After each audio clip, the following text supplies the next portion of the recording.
Hi, welcome to Anything Goes.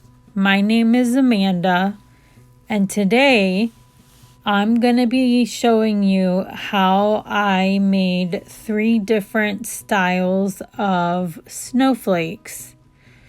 Living in Florida, I actually have never seen a real snowflake in real life, so I don't have a whole lot to go by, so I thought I would get creative and try to come up with something that might look different. So DIY number 1 is my inspiration snowflake, because I based it off of a snowflake project or craft my son did in kindergarten. So I didn't exactly replicate it, I just took inspiration from it. So I take one of these wood rounds. I actually buy them for 10 cents a piece from a local person here in Ocala. And I'm putting the wood glue all over the wood piece, and I've got 6 popsicle sticks. These are the medium-sized ones, these are the ones from Dollar Tree, not the jumbo from Walmart. And I couldn't find a 6th one that wasn't colored, but that's okay because it's gonna get painted anyways. So there is a yellow one there. So I'm just sticking them on in a snowflake pattern, one by one.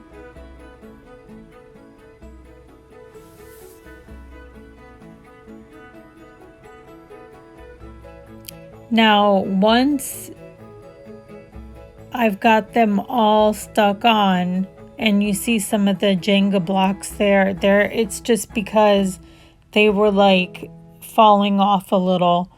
I used my circle punch, but clearly I haven't used it in a very long time because I ended up having to cut most of it out.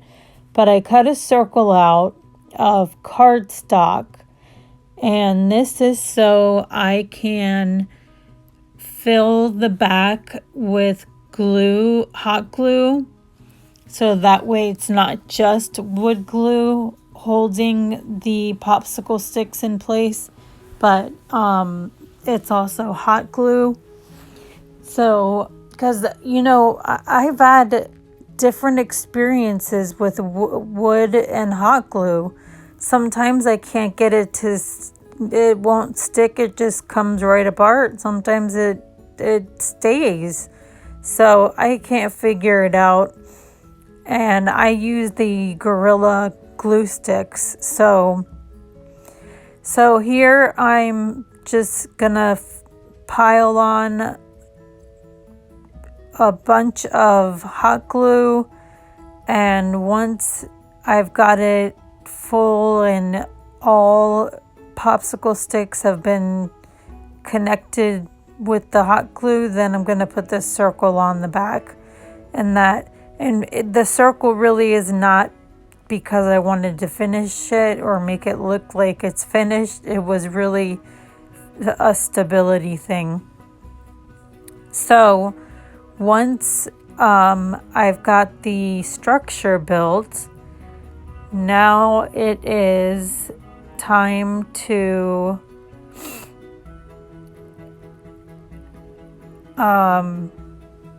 add the little details, like the little pieces of what I think is on a snowflake. So I cut in half popsicle sticks. I want the square part showing and the round part glued. So for these I only used hot glue because I didn't have enough space to do wood glue and hot glue. And I've learned that like mixing the glues together makes like the hot glue not even work at all. So now I'm going to just attach the other pieces to make it look more like a snowflake. And I did go back in and sand some of the popsicle sticks where I cut them because they were a little rough on the square or the sides that weren't round. I really don't know why I didn't pick the round side now that I think about it, because I used the round side for the big popsicle stick. So anyway, so I just go around the snowflake, adding all of these pieces, and then this is what you're left with. But again, I felt like that hot glue was not going to hold those little popsicle sticks in place, so I cut strips of the cardstock that wouldn't show. It was thin enough and it wouldn't show, and I put hot glue over the sticks and then put that on the back. Now here's a little secret, a little trick. What I do, instead of filling my beads with wood filler or spackle, I take the thicker skewers and I hold it at the bottom and I clip both sides off. And most of the time the beads are tight on them, so it's not a big deal. If for whatever reason they're a little loose, then I might put a little wood glue, but this way I don't deal with the wood filler or spackle. And the wood, because it's a skewer, it matches the same color of the bead. So, but remember, it is the thicker skewers, not the thinner ones, unless I guess you're using smaller beads. So I put a bead at the top of each of the large or middle-sized popsicle sticks, and I fill them all in with the skewers, and now it's time to paint. Now you haven't seen my inspiration piece, but it is pink. So I went ahead and, even though, I love pink, I know that a pink snowflake doesn't make sense, but I went ahead and painted it pink. And now I'm just taking some plaster and just lightening up the pink and, making it look like snow, trying to just make it not look so much like, just a solid pink, to give it a little more dimension.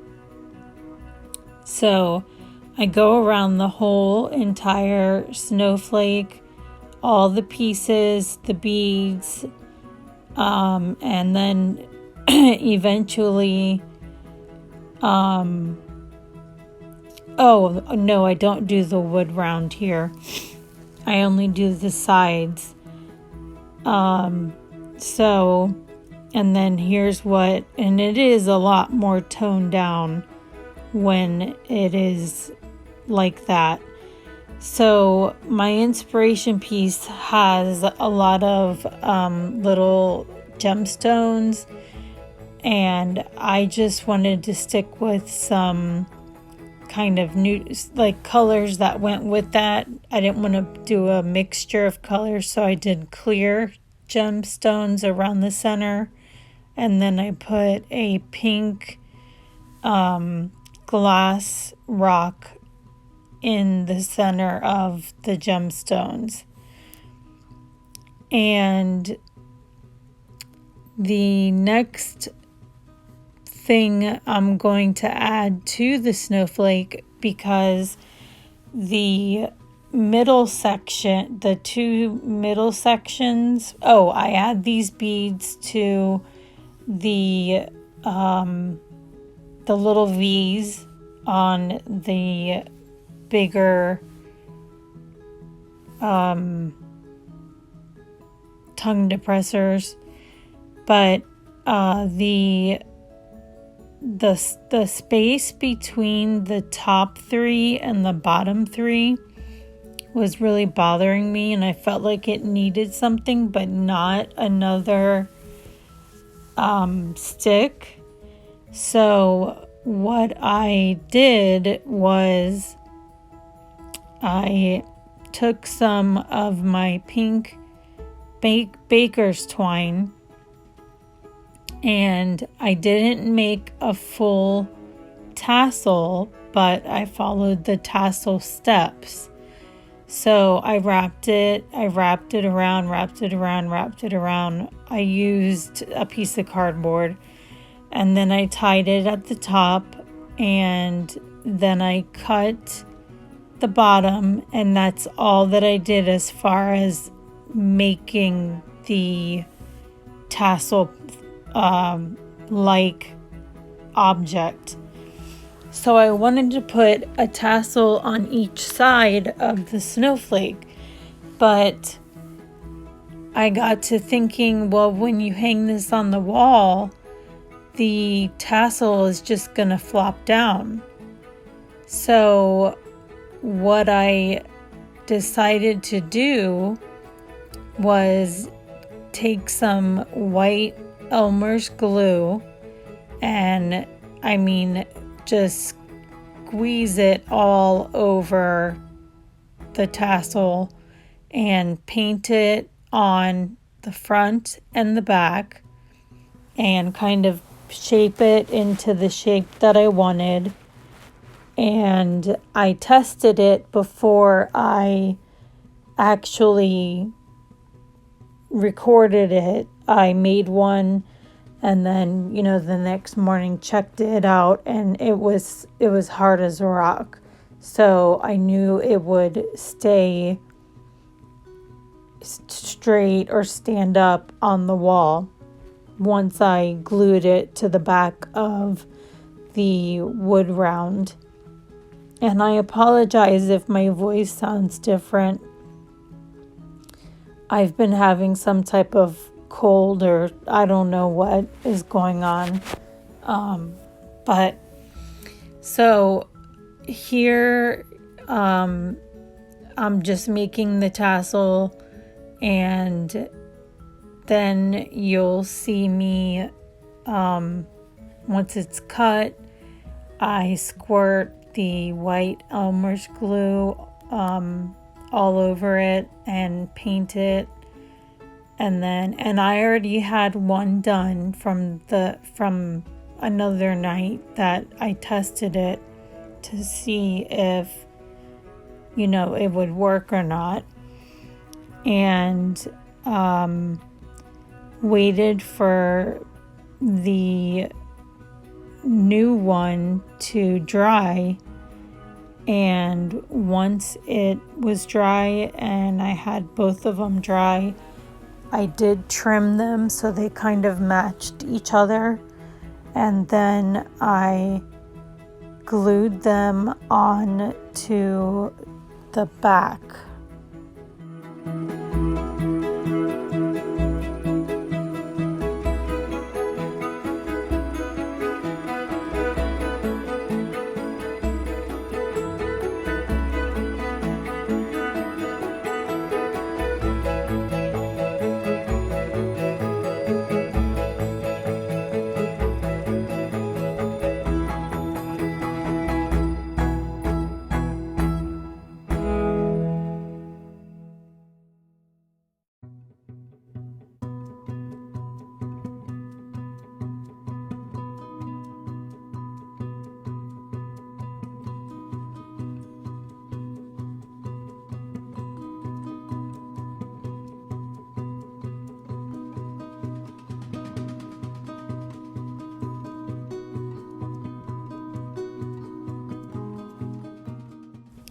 And here is the finished product hanging on a wall.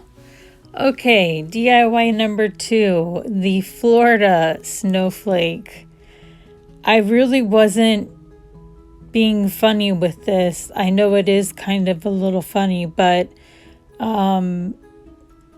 we don't get snowflakes here in Florida, so I thought it would be kind of cool to make a snowflake out of sticks.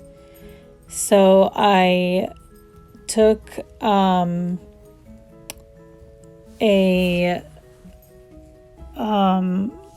why can't I think of what it's called?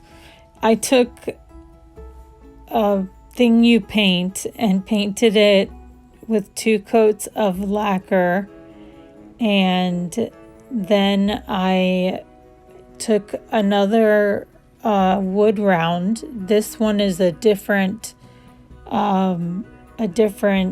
wood than the previous one. So and I still get them locally for 10 cents a piece. I think it's cheaper to get 10 of them for $1. I've never seen them at the Dollar Tree anyway, but and after I glued all the sticks down, first I laid out my pattern and then I glued my sticks down. I took a little brush, and I don't know if you would consider this dry brushing because I'm more like stamping, or like you would be doing a stencil maybe, just to give it some white so it looks a little bit like ice or snow is on the sticks, so they don't just look like sticks picked up in my yard. So I actually thought this one did come out better than I was expecting, because I just wasn't sure how the sticks were gonna lay. Were they gonna cooperate? Sticks are they're bent, and they're in all different ways. So now the thought had crossed my mind to put in the center of the wood round Florida snowflake, but I actually just liked it like it is. Sometimes a little bit is more.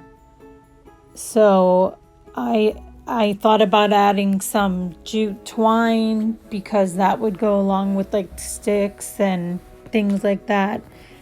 But I just, adding a bow or anything like that, I really thought that just it by itself was good enough. So after I did the branches, then I did add some of the white stamping method to the round circle. And I also debated about whether I should do this before I glue it on or after. So I was extremely careful with making sure I only stamped the top part of the wood. But here is the final product hanging on the wall, and like I said, I think it looks nice the way it is. Okay, and here's my last DIY, a Boho snowflake. So I had to learn how to make the square knot for macrame or box knot. I don't remember which one it's called, but I learned how to do it from Alexis Middleton's channel, and I will have her channel link in the description box. So the whole snowflake is just the square knots. And what I did was I took a shower ring from Dollar Tree, which is what's in the center, and I looped the cord on to make sure that I had an even number, because it has to be an even number, because you work in fours. And then I went ahead and I did 6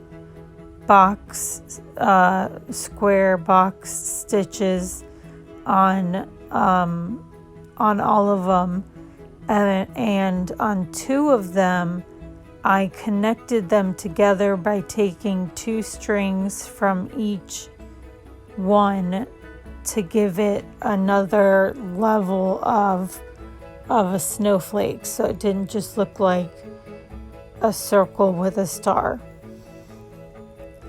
And here are all of the, you saw the inspiration piece. I think the Florida snowflake is my favorite. I don't know. What do you guys think? Let me know in the comments. And